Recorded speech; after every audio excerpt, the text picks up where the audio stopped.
My dear friends, the Gospel contains two episodes in one. There is the power of healing here, to which I will return in a second, and there's also the power over death. This, as you know, is the day in the year in which we're asked to pray for those involved in the spreading of the word and the sacraments in far-off lands.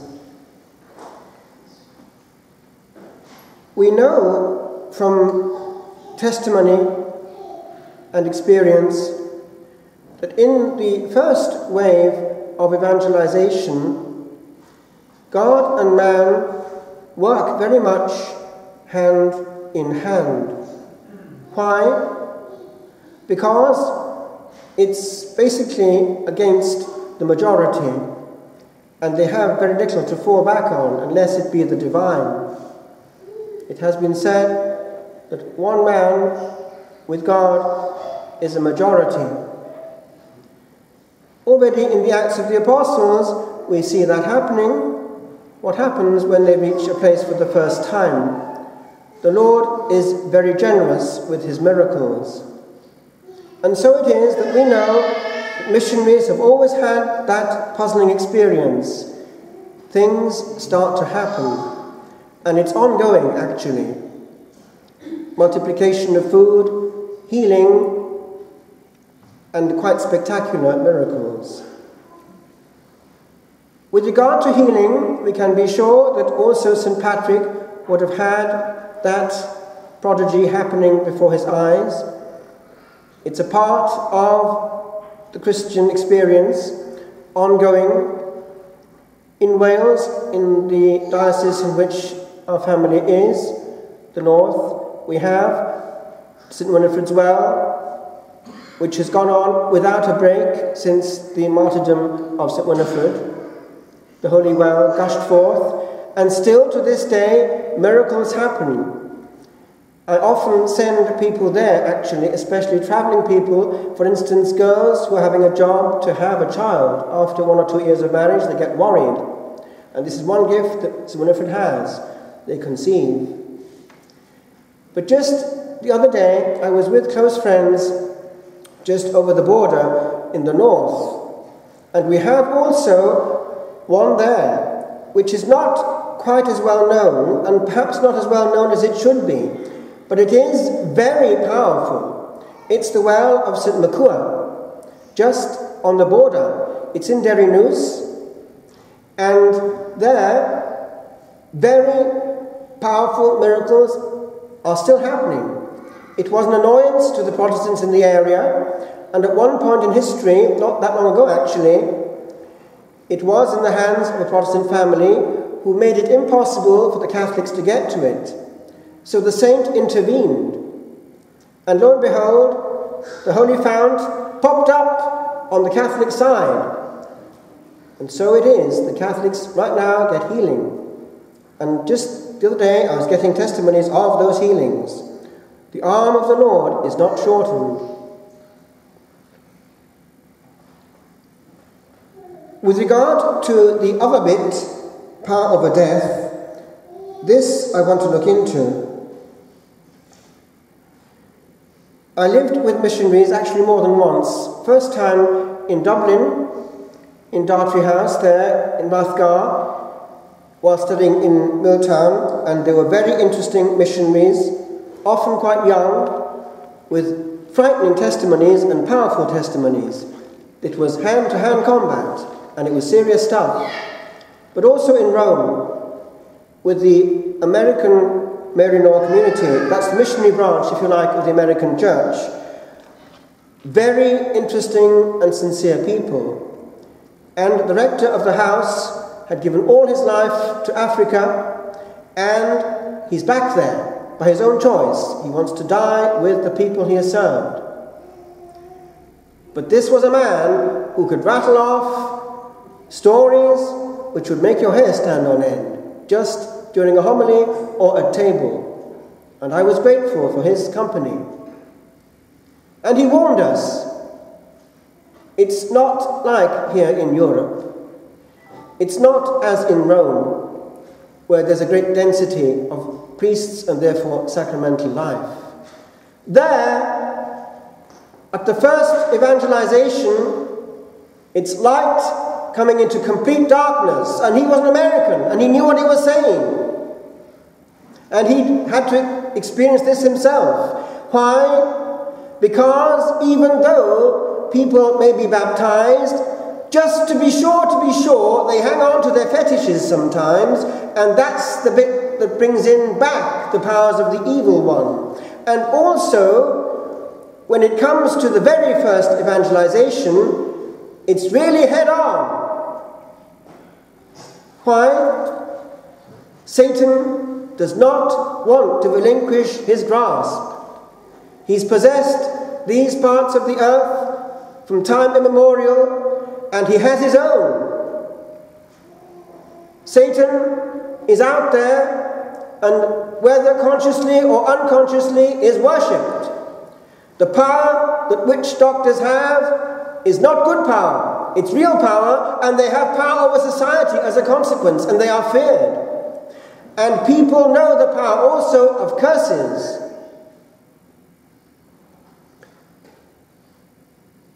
Years ago, I told you this story, but I'll just tell you it again to remind you.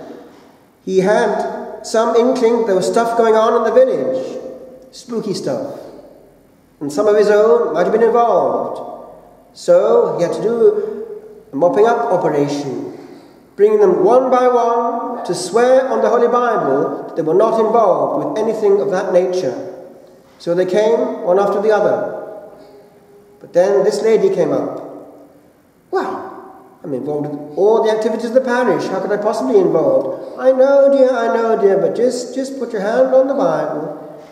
She carried on denying. And eventually, she tried to force her hand onto the Bible to take this sacrilegious oath. And her hand started to tremble, and to tremble, and to tremble, and she had to leave. Therefore, it was the real thing. One of our brethren had gone down to the Côte d'Ivoire and was giving benediction in a full church. At the moment of elevating the Blessed Sacrament to make the sign of the cross and bless this good group of people by the 100, this lady started to elevate before the eyes of all. She obviously had been involved in the other stuff, and the power of the real presence was such that Satan couldn't bear it. At a certain point, she was catapulted against the wall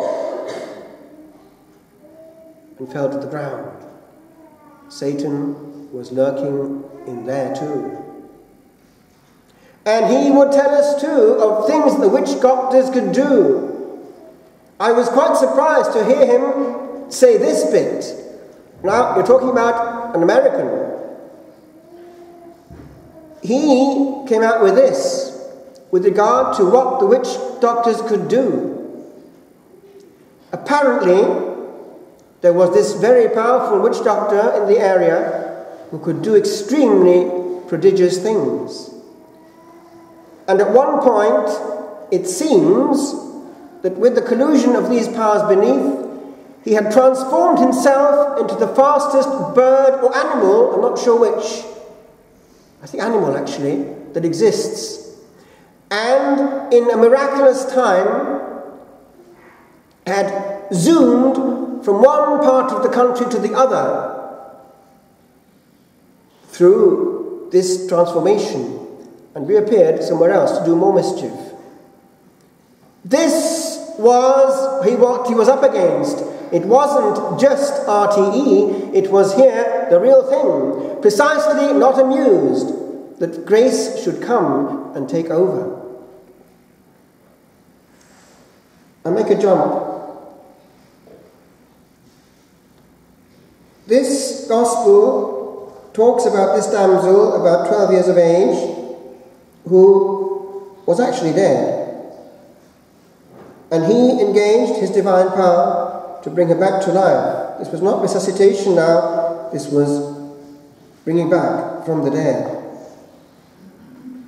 And she must have seen things, we don't know what. But this question of the soul coming across the universal experience of every human being at one point in time is something that no one can escape. One can only put back the problem, cancel it, be as full of activity as possible in such a way that it's apparently cancelled. It's exactly the modern means of conquering that Satan has, far more sophisticated, but it's exactly the same in a different form. So what's going to happen? One thing Satan loathes. It's the salvation of a soul that can get his place. Envy and hatred. So, with his minions, and we're talking about myriads and myriads and myriads, he's all the time, while we're happily dozing to sleep spiritually, finding ways and means of making sure that one more doesn't get there. Now let's look at what's going on right now over the planet. This is the planet. We can't see what the angels can see. Even here in church, we can't see what is around us. All the angels here, all the angels who will be huddled around the altar in a few minutes, all your angels will come that way at the consecration. Jesus is Lord and is adored, far better than we think, in his house, invisibly. Well, also over the planet, there's a whole invisible world that we can't imagine. In the First World War, there was this strange apparition of angels on the clouds, as souls were by the hundred going into the beyond at the same time. It's testified, and we know it happened. But these angels are all around the planet, as right now, souls are going all the time, all the time, all the time into the beyond. One day, I was giving a retreat in France, in a Benedictine monastery, and I happened to mention this so as to get them to reflect on death during retreat, and to remind them of their vocation to intercede for the world. And I gave them one or two statistics.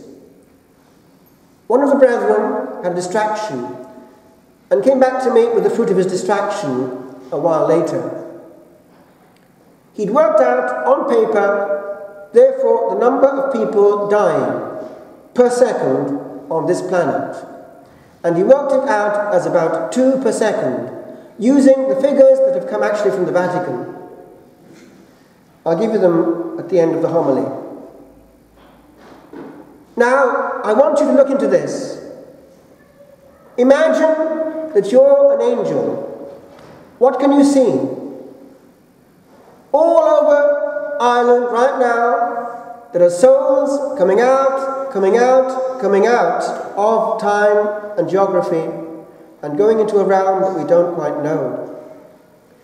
So, multiply that by the planet, and you're handling a constant movement of souls, about 2 per second. Work out now in your mind, roughly, how many have gone into the beyond since this short homily started. It'll be a very surprising number, I assure you. Where are they? Do you think they're just sleeping? Have they ceased to be? No, I tell you, they're just starting the real existence. And some of them have never faced it all the time they had on earth. Do you not see the victory that is for the enemy of the soul? So in that wider context, this Sunday is kind of important. From the aspect of God and the angels, what's happening? There's a colossal battle all the time between the forces of light and darkness, and God God, who is goodness itself, is all the time trying his level best to find some chink, to get in and save where they're at. Do you think that the first question that they're faced with at the pearly gates is, did you have a correct understanding of all your theological issues? No, I tell you, there are more important things to discuss at that point. Notably, what's your correspondence with the light that you have? Because on that you're going to be examined, and right now.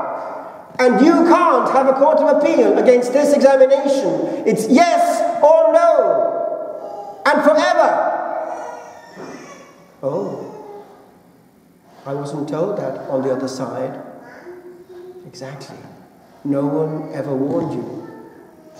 And so, on that, I leave you. However, giving you this consolation, that is the issue, the fidelity unto the light that is given, that they have through their parents quite often. But that is the issue, and we who have the totality of faith have a greater responsibility. But we have brethren in the Lord, and I'm greatly consoled to see how many brethren we have who put us to shame precisely on this issue of trying their best to do as God the Father does, to find some chink to save a soul in darkness. Look at our evangelical brethren. They're not afraid to proclaim Christ crucified under all circumstances. And Pope Paul VI pleaded with us, don't leave it to others to do what we ourselves should do. In the sacred scriptures there is power, and God comes through to them there where they're at. We have more, but we have also the fullness of divine life right before us in our churches. But beware, or we too one day will find that we have more blotches on our copybook than we ever imagined.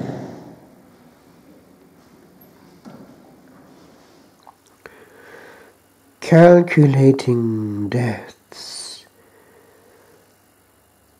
One day, during a retreat, a monk noted the statistics I had given and worked quietly on a mathematical sum, calculating the average number of deaths on the level of the world per second.